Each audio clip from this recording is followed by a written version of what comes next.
Terima kasih masih bersama YPB Movie. Dragon Ball Hakai yang sudah lama ditunggu akhirnya telah rilis kembali. Masih melanjutkan part sebelumnya, Goku yang pergi ke masa lalu harus bertarung melawan para anggota Bardock. Di situ, Goku berhasil mengalahkan mereka semua, namun Bardock ayahnya tiba-tiba muncul. Bardock menggunakan laser andalannya untuk membunuh Goku. Tapi di saat laser itu ditembakkan, ibu Goku datang menghadang laser itu karena memiliki firasat kalau Goku bukanlah orang asing baginya. Hal ini tentu mengejutkan Bardock, tapi dia nggak bisa menghentikan laser tersebut. Goku pun mendapatkan ingatan masa lalunya bahwa dia akhirnya tahu kalau kedua orang di hadapannya adalah kedua orang tuanya sendiri. Dan chapter terbaru ini berjudul Hyper Dimension. Nampak semua anggota Bardock telah mengalami semua keburukan akibat perlakuan Goku. Dengan perbedaan kekuatan yang jauh, tentu mereka nggak bisa berbuat apapun. Sedangkan ibu Goku masih terlihat menghadang laser Bardock. Melihat istrinya melakukan hal yang nggak wajar, Bardock tentu langsung terkejut. Gin minta Bardock untuk berhenti, namun laser itu sudah nggak bisa dihentikan lagi. Gin benar-benar akan mati. Namun sebelum itu terjadi, Goku mendapatkan kesadarannya lagi dari ingatan masa lalunya. Jadi Goku bisa bergerak dengan cepat menyelamatkan Gin dari serangan laser yang salah sasaran tersebut. Dan menariknya, dari hal itu penutup kepala Goku malah terbuka yang membuat wajahnya sontak kelihatan. Goku sendiri nggak sadar dan penasaran kenapa ini malah terjadi. Melihat wajah Goku, di situ Bardock langsung tercengang. Bardock juga penasaran siapa sebenarnya Goku, kenapa memiliki wajah yang sama dengannya. Dan Goku sendiri menganggap dia akan terkena masalah besar jika sampai kedua orang tuanya tahu siapa identitas dirinya. Lagi seru-serunya drama antara keluarga ini, cerita malah dipindahkan pada masa sekarang. Cerita akan berfokus pada masa sekarang, di mana ada seseorang sedang menaiki kubus ajaib. Dan rupanya itu merupakan kubus milik Piccon yang membawa Gohan, Piccolo, dan Majin Buu. Seperti pada chapter sebelumnya, Piccon tahu bahwa ada dua orang yang bisa menyelamatkan mereka dari para dewa jahat. Dan rupanya orang-orang tersebut masihlah G-Factor. Saat ini mereka nampak kelelahan karena perjalanan yang begitu jauh. Selain Gohan, Piccolo, dan Majin Buu, Uub juga ternyata diajak karena Uub merupakan reinkarnasi iblis Majin Buu. Yang kita tahu, Uub dan Majin Buu diincar oleh para dewa jahat karena mereka adalah salah satu dari 5 makhluk purba yang sangat melegenda. Piccon sendiri nampak fokus dengan apa yang bakal dia kerjakan selanjutnya. Kemudian, Bundu terbangun karena bosan dan perutnya udah keroncongan sekarang. Untuk Gohan juga merasakan kelaparan dan bosan terus berada di dalam kubus ini. Mereka telah melakukan perjalanan begitu lama tanpa berhenti. Tapi, Piccon memberitahu jika dia jadi mereka, dia tidak akan mengeluh sedikit pun soal perjalanan ini. Selain itu, kubus yang mereka gunakan ini Piccon tegaskan sebagai kendaraan tercepat daripada kendaraan apapun yang tersedia di 12 alam semesta, kecuali teleportasi yang tentu bisa memindahkan mereka dalam hitungan detik saja. Piccon juga memberitahu Whis sendiri yang seorang angel bahkan membutuhkan waktu berhari-hari jika tidak menggunakan kubus ajaib seperti ini. Mendengar itu, Gohan nampak langsung antusias. Jadi dia penasaran sudah sampai di mana mereka sekarang. Apakah sudah dekat dengan tempat tujuan? Piccon mengatakan mereka akan mendekati puncak 12 alam semesta di mana melewati istana Geno berada. Piccolo jadi penasaran kemana sebenarnya tujuan mereka.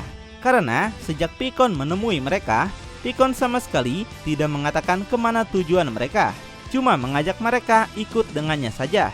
Di situ, Piccon baru memberitahu kalau mereka akan menuju puncak ranah lain yang berada di atas 12 alam semesta, yaitu di pusat 12 alam semesta, di wilayah tertinggi, ada sesuatu yang akan membawa mereka keluar dari ranah ini. Mendengar itu, Piccolo makin penasaran kenapa mereka harus menuju ke sana. Kenapa harus keluar dari 12 alam semesta? Apa sebenarnya tujuan Piccon bawa mereka ke sana? Piccon mengatakan lagi, tempat tersebut adalah tempat yang sangat indah yang tidak pernah diimpikan oleh para makhluk panas seperti Piccolo dan juga yang lainnya. Karena itu adalah tempat tertinggi bagi para dewa. Piccon tegaskan ini akan menjadi pengalaman paling spesial mereka dengan datang ke tempat tersebut. Jadi Pikkon minta mereka untuk terus semangat dan gak boleh mengeluh lagi seperti sebelumnya. Tiba-tiba mereka dikejutkan melihat sesuatu yang begitu sangat besar. Pikkon sendiri tersenyum melihat siapa yang muncul. Dan nampaklah makhluk super raksasa berada di hadapan kubus mereka dengan tatapan yang begitu sangat mencurigakan. Gohan sampai penasaran siapa sebenarnya makhluk tersebut. Di sini Piccolo seperti tahu sesuatu bahwa makhluk tersebut yaitu adalah Tuan Warp. Nah, rupanya cerita ini sedikit mengambil referensi dari Dragon Ball Daima, yaitu tentang Tuan Warp. Mendengar kata Tuan Warp dari mulut Piccolo, Pikkon nampak cukup terkesan. Piccolo mengetahui hal tersebut. Di sini Pikkon menjelaskan kalau makhluk itu bukanlah Tuan Warp yang meskipun memiliki fungsi yang sama seperti Tuan Warp. Dan nama makhluk tersebut sendiri adalah Tuan Kaismo. Fungsi Tuan Warp dan Kaismo adalah alat yang bisa menghubungkan antara dunia panah dan juga dunia lain. Jadi mereka bisa pergi dari dunia Geno ke tempat lain menggunakan Tuan Kaismo. Gohan mengatakan kalau makhluk yang mirip ikan itu mengeluarkan aura yang sangat luar biasa. Di situ Pikkon minta Gohan untuk tidak mengatakan nama ikan pada Tuan Kaismo, karena Tuan Kaismo tidak suka dipanggil kayak begitu. Dan mereka sama sekali nggak boleh membuat Tuan Kaismo kesal. Jika terjadi kesalahan, mereka nggak bakal dibukakan jalan. Tuan Kaismo sendiri minta mereka untuk mengatakan siapa mereka dan kemana tujuannya. Di situ, Pikkon segera memperkenalkan dirinya sebagai dewa yang menjaga surgawi. Dan dia kesini mengajak para pengunjung. Tuan Kaismo penasaran apakah para pengunjung itu memiliki persyaratan yang syah untuk masuk. Jika tidak, maka mereka nggak dibolehkan menggunakan fungsinya. Di situ, Pikkon minta Tuan Kaismo untuk melihatnya sendiri seperti apa rupa dari para pengunjung tersebut. Tuan Kaismo nampak mendekati kubus mereka dan sadar sesuatu tentang siapa sebenarnya mereka. Tapi di sini, baik Pikkon maupun Tuan Kaismo sama sekali tidak memberitahu mereka tentang apa peran dari Gohan, Piccolo, dan Majin Buu pada Uub.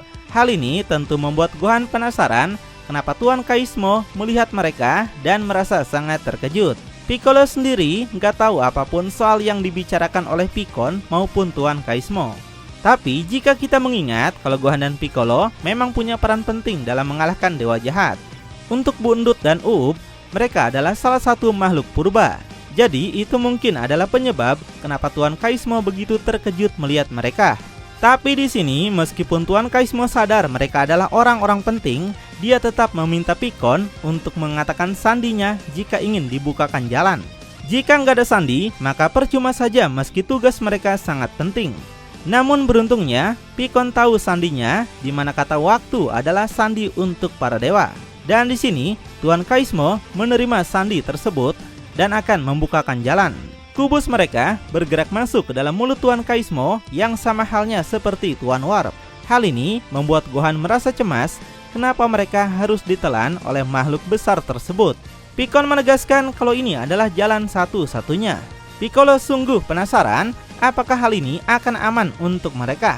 Karena dulu Piccolo pernah menggunakan Tuan Warp yang membuat kepalanya sampai pusing 7 keliling. Dengan tegas, Pikkon minta mereka bersiap karena akan sedikit terjadi getaran pada kubus ini dan tentunya tubuh mereka. Dan saat getaran terjadi, tubuh mereka semua terhempas ke berbagai sudut kubus saking kencangnya kecepatan itu. Untuk Uub yang masih pingsan, Pikkon menggunakan kemampuannya supaya tubuhnya tidak terpental ke sana kemari. Gak lama kemudian, getaran kubus itu berhenti. Mereka akhirnya bisa duduk dengan tenang lagi. Dan nampak kubus mereka memasuki portal yang sama dengan Tuan Warp. Setelah masuk ke dalam, mereka kembali merasakan guncangan besar di mana kubus itu berputar-putar seperti gangsing. Alhasil, mereka yang di dalam kubus itu pun merasakan hal serupa. Baik Gohan, Piccolo, bahkan Buu Undut sampai teleng dibuatnya. Kemudian, kubus mereka dibawa pada sebuah terowongan di mana mereka keluar lewat ekor Tuan Kaismo. Wah, meskipun beda gayanya, tapi cara kerjanya sama dengan Tuan Warp, bukan? Mereka akhirnya sampai juga di jembatan menuju istana. Sedangkan Gohan dan yang lain masih berusaha memulihkan kesadaran mereka setelah diguncangkan begitu sangat luar biasa keras. Piccolo sendiri yang meski sudah pernah menggunakan Tuan Warp tetap berpikir akan mati jika mengalami guncangan seperti tadi. Sedangkan Buu Undut, dia nampak sampai kehilangan kesadarannya. Di situ, Pikkon minta mereka untuk tidak mengeluh terus, karena bagaimanapun mereka harus melihat sesuatu yang menarik di depan mereka sekarang. Tertarik mendengar itu, mereka akhirnya segera menoleh dan terkejut dengan apa yang mereka lihat. Dan nampaknya istana besar nan megah milik para dewa tertinggi yang di dunia ini disebut sebagai hyperdimensi. Kubus mereka kemudian menuju ke tempat tersebut. Gohan mengungkapkan bahwa dia belum pernah melihat tempat sebagus ini sebelumnya. Piccolo pun mengatakan hal yang sama. Dia penasaran tempat apa sebenarnya ini. Jadi Pikkon menjelaskan kalau tempat ini dikenal sebagai hyperdimensi. Kenapa disebut hyperdimensi? Karena ini merupakan dimensi berbeda yang berada di atas 12 semesta Geno yang mereka kenal. Dan Pikkon tegaskan ranah ini sama sekali bukan milik Geno. Kecuali di bawah jembatan yang mereka lewati ini merupakan lingkup kehidupan 12 alam semesta barulah milik Geno. Mendengar itu, Gohan gak bisa lagi menahan rasa kekaguman yang begitu besar. Dia tentu takjub bahwa mereka sekarang terbang dengan melintasi 12 alam semesta yang begitu besar. Dan Gohan jadi penasaran, jika mereka melompat ke bawah, apakah mereka akan jatuh ke salah satu dari 12 alam semesta itu? Tapi menurut Pikkon tidak sesederhana itu. Karena jika Gohan sampai melompat dari jembatan ini, maka Gohan sepenuhnya akan dilenyapkan oleh kekuatan yang jauh melampaui pemahaman Gohan selama ini. Kekuatan tersebut sangatlah luar biasa dahsyat. Mendengar itu, sontak membuat Gohan merasa sangat terkejut. Meskipun 12 alam semesta di bawah sana tampaknya dekat mereka lihat, tapi nyatanya ada sebuah penghalang dimensi yang memisahkan mereka dan 12 alam semesta. Dan sejauh yang Pikkon tahu, penghalang tersebut tidak bisa ditembus bahkan oleh Pikkon sekalipun. Faktanya, hyperdimensi justru berperan penting untuk memisahkan alam semesta dengan alam para dewa tertinggi. Hyperdimensi tidak ada sangkut pautnya dengan 7 alam termasuk 12 alam semesta Geno. Wow, sungguh fakta yang sangat mengejutkan bukan? Lalu, bagaimanakah kelanjutannya? Apakah rencana Pikkon murni untuk bantu mereka atau malah ada maksud tersembunyi lain? Makin penasaran? Tonton kelanjutannya di channel YPB Movie, channelnya anime masa kini.